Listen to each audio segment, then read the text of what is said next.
नमस्ते दोस्तों, मैं हूं सुतपा। मैं आप सबको स्वागत कर रही हूं इस चैनल में जिसका नाम है लर्न राइट अवे बाय सुतपा। आज जो है हम लोग हमारा चैप्टर नंबर 3 जो चल रहा था क्लास 7th ज्योग्राफी का, उसका जो है सेकंड पार्ट कंप्लीट करेंगे। फर्स्ट चैप्टर में हम लोग जो है बहुत ही इंपॉर्टेंट चीज जो डिस्कस किए थे, अर्थक्वेक के बारे में डिस्कस किए थे। हाल ही में आप बहुत जगह में एक ही साथ जो है अर्थक्वेक आ चुका है, आप देख चुके होंगे, न्यूज में सुने होंगे कि कितना कहाँ पे रेक्टर्स था एंड कैसे कहाँ पे मतलब डिस्ट्रक्शन हुआ है और क्यों ये जो है प्रेडिक्ट किया नहीं जा सकता। तो इसके बारे में जो है आपको पता ही होगा। अगर नहीं पता है तो इससे रिलेटेड एकदम से डिटेल्ड में जो है एक्सप्लेन की हुई हूं मैं। इसी का ही जो पहला पार्ट था हमारा, आप जाके वहां पे देख सकते हैं। बहुत अच्छे से एक्सप्लेन किया गया है कि अर्थक्वेक क्यों होता है, उसका रीजन क्या होता है एंड अर्थक्वेक को जो है पहले से प्रेडिक्ट क्यों नहीं किया जा सकता है। जैसे कि दूसरे हमारे साइक्लोन होते हैं या फिर नेचुरल डिजास्टर्स होते हैं, जैसे कि हेवी रेन का होना, साइक्लोन का आना या फिर विंड वेलोसिटी का जो है तेज होना या फिर लो प्रेशर हाई प्रेशर बनना, ये सब जो है पहले से प्रेडिक्ट हो पाता है। लेकिन अर्थक्वेक जो है क्यों नहीं प्रेडिक्ट हो पाता है, इसका रीजन भी जो है हम लोग उस पार्ट में जो है डिस्कस किए हैं एंड बहुत ही अच्छे से डिस्कस किए हैं। तो अगर अर्थक्वेक जो है आ रहा है तो हम लोग सेफ्टी मेजर्स कैसे करेंगे या फिर हम लोग खुद को कैसे बचाएंगे डिस्ट्रक्शन से, या फिर जो भी लाइफ का लॉस हो रहा है या फिर जो हमारा जो भी चीजें लॉस हो रही हैं या फिर प्रोडक्ट का लॉस हो रहा है उससे भी हम कैसे बचाएंगे, सोसाइटी में जो है अवेयरनेस जो है हम लोग कैसे फैलाएंगे, तो सबके बारे में जो है हम लोग बहुत ही अच्छे से डिस्कस किए हैं।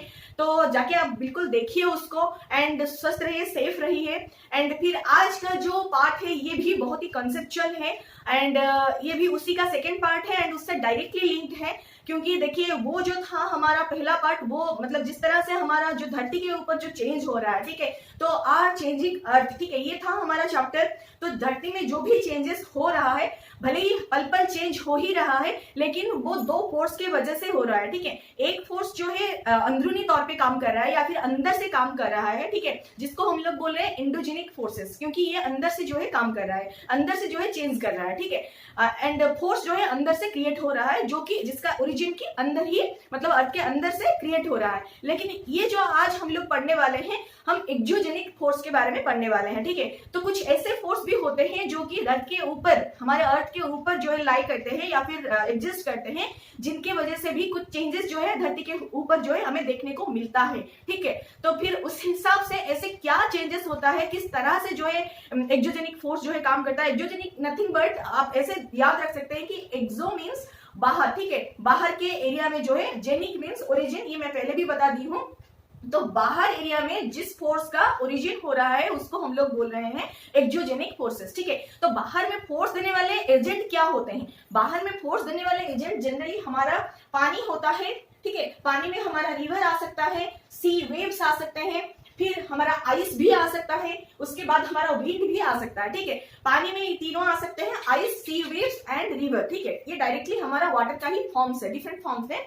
एंड विंड एक एक्सोजेनिक फोर्स भी क्रिएट करता है, ठीक है। तो उनके बारे में थोड़ा सा डिटेल में हम लोग जानेंगे कि ये हमारे जो धरती के ऊपरी तल पे कैसे मतलब फोर्स क्रिएट करते हैं एंड उनके वजह से, उनका जो फोर्स क्रिएट होता है उसके वजह से हमें क्या क्या चेंजेस देखने को मिलता है, ठीक है। और ये हमारे लिए कितना फायदेमंद है या फिर नुकसानदायक है, ये भी हम लोग जो है चर्चा करेंगे। काफी ज्यादा इंटरेस्टिंग होने वाला है, तो बने रहिए अंत तक। एंड इसमें जो है थोड़ा बहुत टेक्स्ट था, लेकिन मैं क्यों यहाँ पे टेक्स्ट नहीं ऐड की हूँ, क्योंकि देखिए बुक में अच्छी तरह से आपको टेक्स्ट मिलेगा। जो बच्चे देख रहे हैं उनके लिए जो है टेक्स्ट बुक में अच्छी तरह से अवेलेबल है।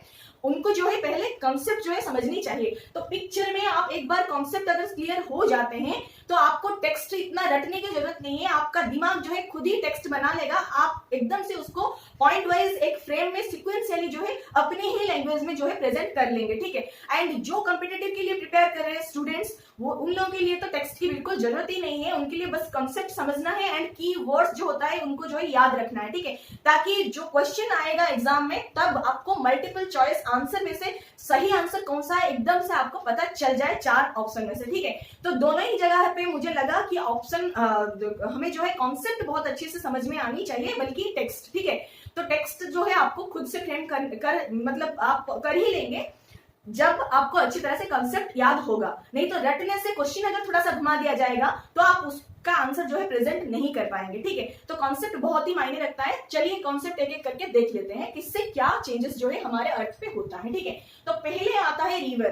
पहले रिवर इसीलिए आता है क्योंकि वाटर का जो फॉर्म होता है उससे सबसे अच्छी मतलब सबसे सहज तरीके से हम देख सकते हैं रिवर को, ठीक है। उससे बाद जो है सी आता है, क्योंकि सी जो है हर जगह पे पाए नहीं जाते हैं, लेकिन छोटे हो या बड़े रिवर्स जो है हमें लगभग हर जगह पे देखने को मिलता है, ठीक है। एंड उसके बाद जो है आइस आता है। आइस तो और भी रेयर चीज हो जाता है, क्योंकि इंडिया एक पेनिनसुला स्ट्रक्चर है, तो हमें तीन तरफ जो है सी तो देखने को मिल जाता है, लेकिन आइस जो है हमें बस नॉर्दर्न इंडिया के एरिया में देखने को मिलेगा। एकदम आप जब हिमालय की तरफ जाएंगे तभी जाके आपको आइस कैप्स वगैरह, आइस ग्लेशियर वगैरह देखने को मिलेगा, तो ये और भी थोड़ा रेयर बन जाता है। तो तीनों को सिक्वेंशियली हम लोग जा रहे हैं, फिर जाएंगे हम लोग विंड की तरफ, ठीक है। तो ये चार जो है बहुत ही ज्यादा हमारा एक्सोजेनिक फोर्स क्रिएट करते हैं। इनके वजह से जो है हमें कुछ नेचुरल कैलेमिटीज देखने को मिलता है, इनके वजह से हमारा क्रिएचर कुछ डिफरेंट हो जाता है बाय टाइम ग्रेजुअली, ठीक है। फिर इनकी वजह से जो है हमें बहुत कुछ फायदा भी होता है, ठीक है। तो थोड़ा थोड़ा करके सबके बारे में जानेंगे, तो बिल्कुल मिस आउट मत कीजिए, अंत तक अच्छे से समझ लीजिए, एक स्टोरी की तरह बस सुनते हुए जाइए, ठीक है। तो चलिए स्टार्ट करते हैं रिवर से। तो रिवर जनरली क्या होता है, देखिए एक पहाड़ है, ठीक है। पहाड़ से जब पानी फ्लो होके आता है, अगर वो क्या होता है ना, एक स्टीप एंगल, मतलब एक सडनली अगर पानी अगर नीचे फॉल होता है तो उसको हम लोग क्या बोलते हैं, वाटरफॉल्स बोलते हैं, ठीक है। अगर पानी थोड़ा सा ग्रेजुअली स्लोली मूव करते हुए आगे जाता है तो उसको हम लोग बोलते हैं रिवर, ठीक है।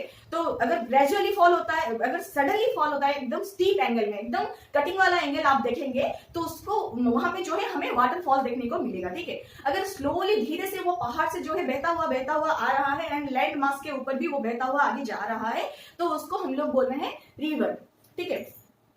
तो इस तरह से जो है हमारे फॉल्स जो है फॉर्म होते हैं। भले ही हमारे पास जो है बहुत सारे फॉल अवेलेबल है, वाटरफॉल्स जो है बहुत सारे हमें देखने को मिलता है, इंडिया में भी कई जगह पे हमें वाटरफॉल्स जो है देखने को मिलता है, लेकिन सबके बारे में हम डिस्कस नहीं कर सकते हैं। बस हमें थोड़ा सा इंपोर्टेंट जानना है कि सबसे हाईएस्ट वाटरफॉल जो है हमारा एंजल फॉल है, ठीक है। एंजल फॉल जो है वाटरफॉल वो सबसे बड़ा फॉल है, सबसे हाईएस्ट जगह पे हमें पाया जाता है। एंड वो कहाँ पे है, वेनेजुएला में है। वो कहाँ पे है, वेनेजुएला करके जो जगह है वो साउथ अमेरिका में जो है पाए जाते हैं, ठीक है। साउथ अमेरिका जो हमारा कंट्री है, वहां पे जो वेनेजुएला स्टेट है, वहां पे जो है हमें हाईएस्ट वाटरफॉल यानी कि एंजल फॉल जो है देखने को मिलता है। फिर नायग्रा फॉल जो है वो भी एक बहुत बड़ा फॉल है, वो हमें कहाँ पे देखने को मिलता है, कनाडा एंड यूएसए का जो बॉर्डर है, उनके बॉर्डर के अंदर जो है बीच में जो है हमें नायग्रा फॉल देखने को मिलता है। ये कहाँ पे मिलता है, हमें नॉर्थ अमेरिका में देखने को मिलता है, ठीक है। उस तरह से और एक जो फॉल है काफी फेमस है, वो है विक्टोरिया फॉल। वो हमें जिम्बाब्वे एंड जाम्बिया के बीच में जो है बॉर्डर में देखने को मिलता है, ठीक है। जाम्बिया एंड जिम्बाब्वे का जो बॉर्डर होता है उनके बीच में जो है हमें ये विक्टोरिया फॉल जो है देखने को मिलता है। ये अफ्रीका में हमें देखने को मिलता है, ठीक है। तो ये था वाटरफॉल के बारे में। अब थोड़ा सा रिवर के बारे में डिस्कस करेंगे, ठीक है। तो रिवर क्या होता है ना, देखिए इस तरह से जो है फ्लो हो के आता है। ये रिवर का पानी है, जहां पे ब्लू ब्लू दिख रहा है वहां पे जो है रिवर का पानी आ रहा है, ठीक है।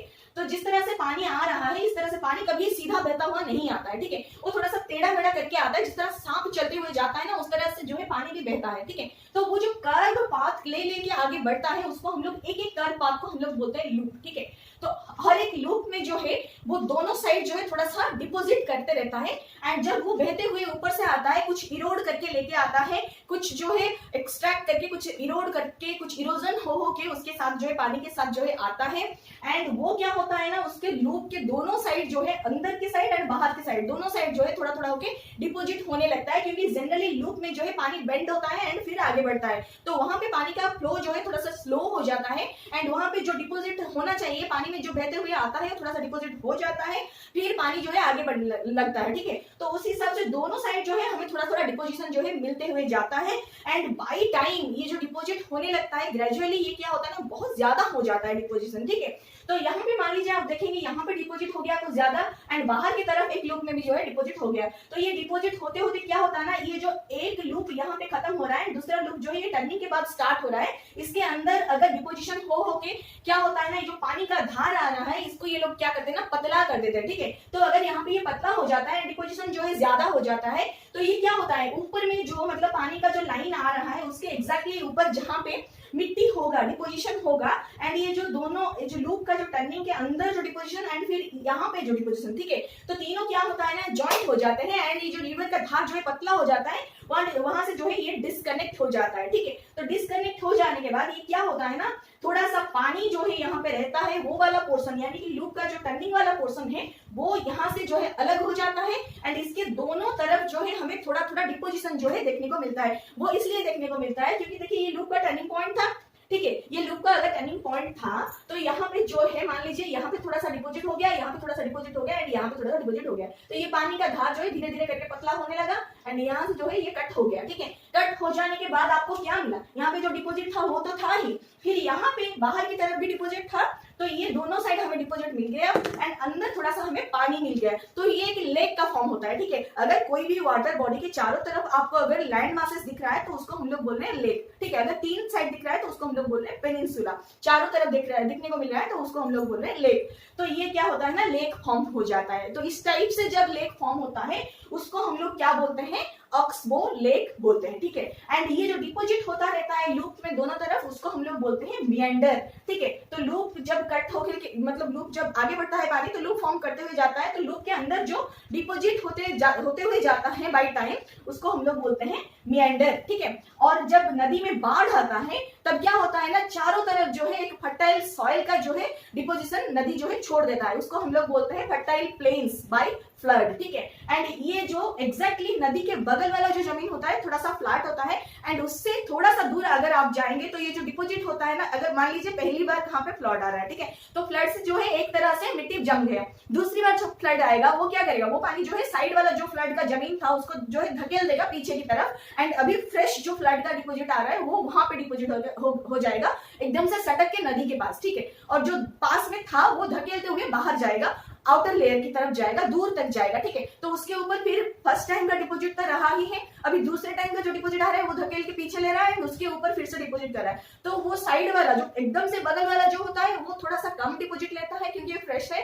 एंड जो थोड़ा सा दूर डिपॉजिट होता है उसमें क्या होता है ना, डबल टाइम डिपॉजिट होता है। ठीक है, तो उसको हम लोग बोलते हैं लीवीज, ये थोड़ा सा हाइट एरिया में रहता है। ठीक है, तो ये आपको जो है बहुत सारे मतलब ये बहुत ही इंपोर्टेंट क्वेश्चन बन सकता है सबके लिए जो है बहुत ही इंपोर्टेंट क्वेश्चन जो है बन सकता है। ठीक है, तो याद रखिए ऐसे ही flood plain fertile soil deposition जो फ्रेश आता है उसको हम लोग फ्लड प्लेन बोलते हैं, लेकिन जो बाद में डिपॉजिट हो गई थोड़ा हाई फॉर्म में ले जाता है हमारा उसको हम लोग बोलते हैं लीवाइस। ठीक है, या फिर लीवीज आप बोल सकते हैं। ठीक है, तो वो जो लीवीज होता है उसमें भी हमें फर्टाइल सॉइल ही मिलता है। क्वेश्चन ये भी बन सकता है कि लीवीज जो है आपको किस तरह का सॉइल जो है प्रोवाइड करता है या फिर यहाँ पे एग्रीकल्चर पॉसिबल है या नहीं, तो आपको अगर लीवीज के बारे में अच्छे से पता होगा तभी जाके आप जो है ये क्वेश्चन का आंसर कर पाएंगे। ठीक है, तो ये था रिवर के बारे में। अभी थोड़ा सा और एक चीज जो है रिवर की वजह से क्रिएट हो रहा है उसको देखेंगे। ठीक है, तो एक था नदी तो बहते हुए आ गया, अब वो जाएगा कहाँ, अब वो कहाँ पे जा रहा है, सी के पास जा रहा है। क्यों, क्योंकि ड्रेन ऑफ करना है, जितना वो पानी अपने साथ लेके आया था सब कुछ जाके ड्रेन ऑफ करेगा कहाँ पे, सी पे।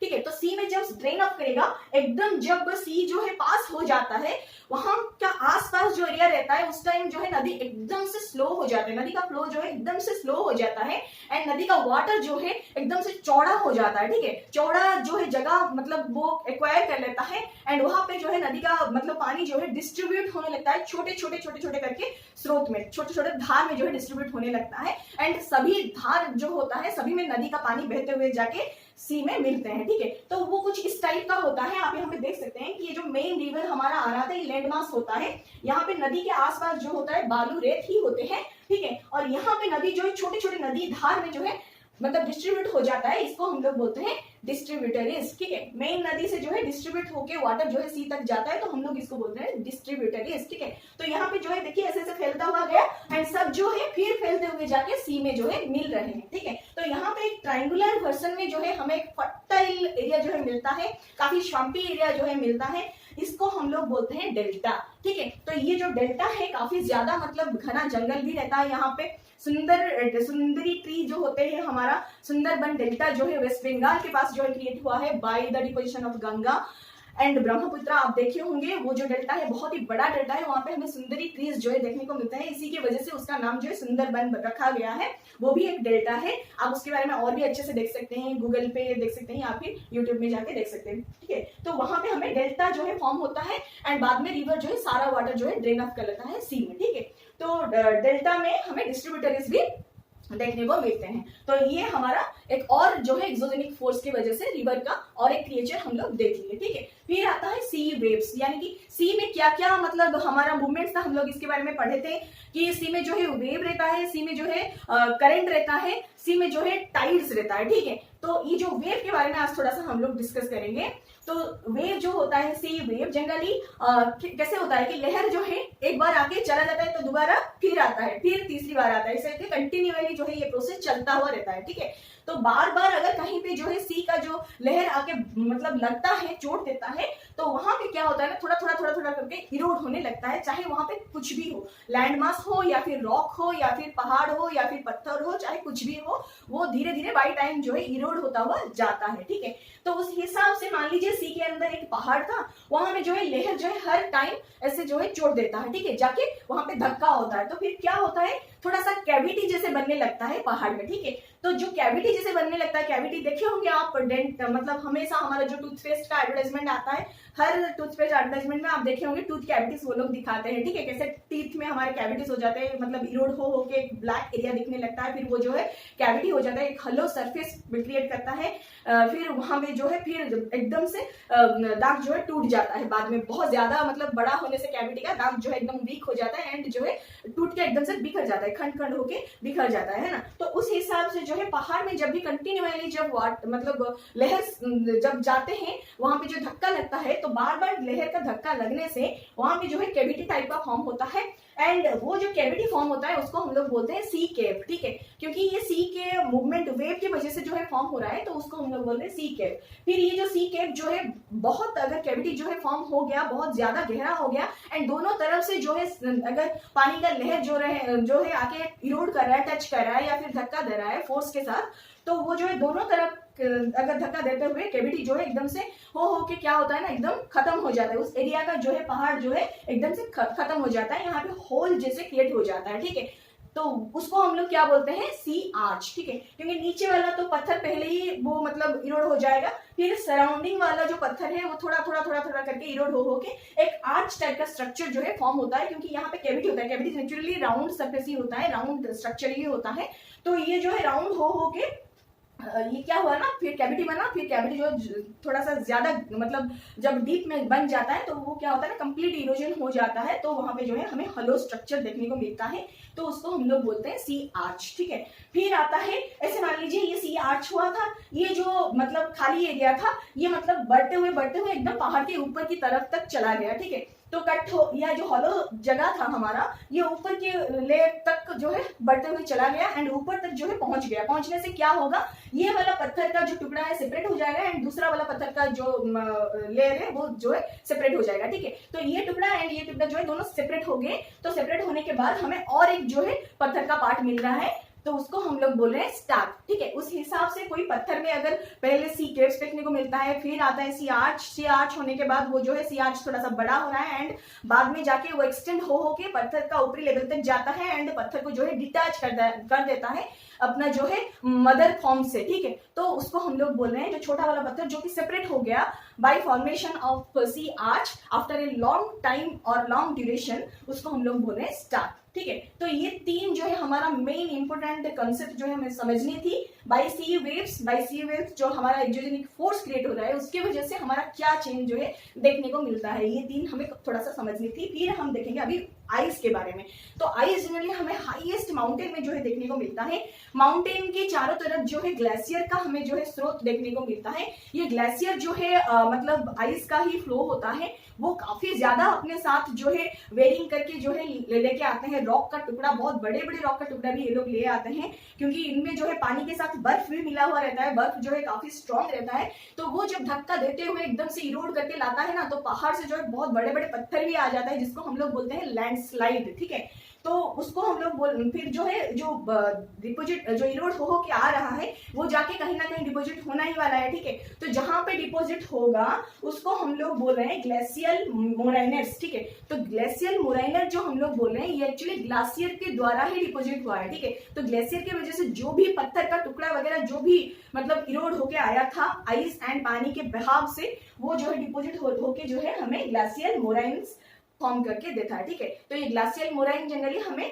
माउंटेनियस एरिया में देखने को मिलता है, ग्लेशियल डिपोजिट से। ठीक है, मतलब ग्लेशियल फ्लो के डिपोजिट्स, ग्लेशियल फ्लो के थ्रू से जो डिपोजिशन हमें मिलता है, उससे जो है ये स्ट्रक्चर हमें देखने को मिलता है। फिर आता है हमारा वर्क ऑफ विंड। तो विंड कैसे काम करता है, विंड तो जनरली आपको ज्यादा देखने को मिलेगा डेजर्ट एरियाज में।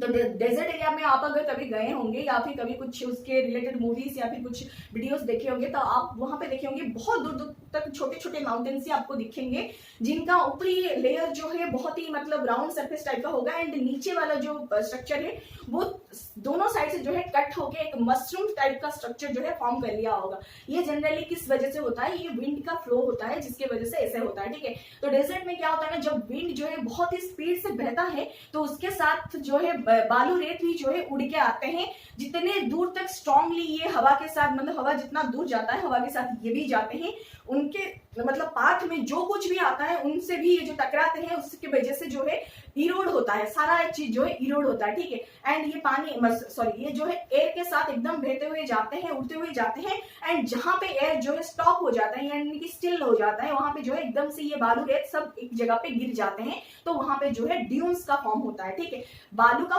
पहाड़ जो है एकदम से फॉर्म हो जाता है सडनली, उसको हम लोग बोलते हैं सैंड ड्यून्स। ठीक है, ये हमें जनरली जो है डेजर्ट एरियाज में देखने को मिलता है। एंड ये जो रॉक्स भी होते हैं ये क्योंकि दोनों साइड से जो है हवा इनको कट करते हुए जाता है तो ये मशरूम टाइप का कट कर लेता है पहाड़ को, ऊपर से ये राउंड रहते हैं एंड ऊपर से भी जो है हवा जाता है तो वो भी कट करता है, ऊपर से भी कट करता है तो एकदम सरफेस इनका राउंड आ जाता है एंड दोनों साइड से क्योंकि ये कवर कर लेते हैं फिर कवर करते हैं बालू के साथ तो वो और भी थोड़ा ज्यादा इरोड होता है जिसकी वजह से हमें मशरूम टाइप का रॉक जो है डेजर्ट एरिया में देखने को मिलता है। ठीक है, और जो गर्म हवा जनरली हमें डेजर्ट एरियाज में फील होता है, बहता है, बहुत ही ज्यादा गर्मी रहता है, टेम्परेचर ये हवा का जो है बहुत ज्यादा रहता है, उसको हम लोग बोलते हैं लूज। ठीक है, तो इस टाइप का गर्म हवा जो है हमें एक्सपीरियंस डेजर्ट एरियाज में देखने को मतलब करने को मिलता है। तो ये हमारा डेजर्ट का एक्सपीरियंस था, यानी कि विंड का एक्सपीरियंस था। विंड जनरली हमें वहां पे ज्यादा देखने को मिलता है, पेड़ पौधे बहुत कम मिलते हैं, नेचुरल वेजिटेशन बहुत कम होता है क्योंकि हीट की वजह से, एंड इस तरह का एक एक्सोजेनिक फोर्स जो है वहां पे बहुत ज्यादा काम करता है। ठीक है, तो बहुत इंटरेस्टिंग था, मैं मानती हूँ ये जो चैप्टर था एंड बहुत कुछ जो है हमें एक्स्ट्रा ऑर्डिनरी चीजें जो है जानने को मिली एंड कुछ सीखने को भी मिला, अर्थक्वेक जैसे चीजों के बारे में कुछ जानने को मिला, कुछ सीखने को मिला। तो आशा करती हूँ आप सबको अच्छा लगा होगा, अगर अच्छा लग रहा है तो लाइक शेयर सब्सक्राइब करना मत भूलिए। Thank you so much and नमस्ते।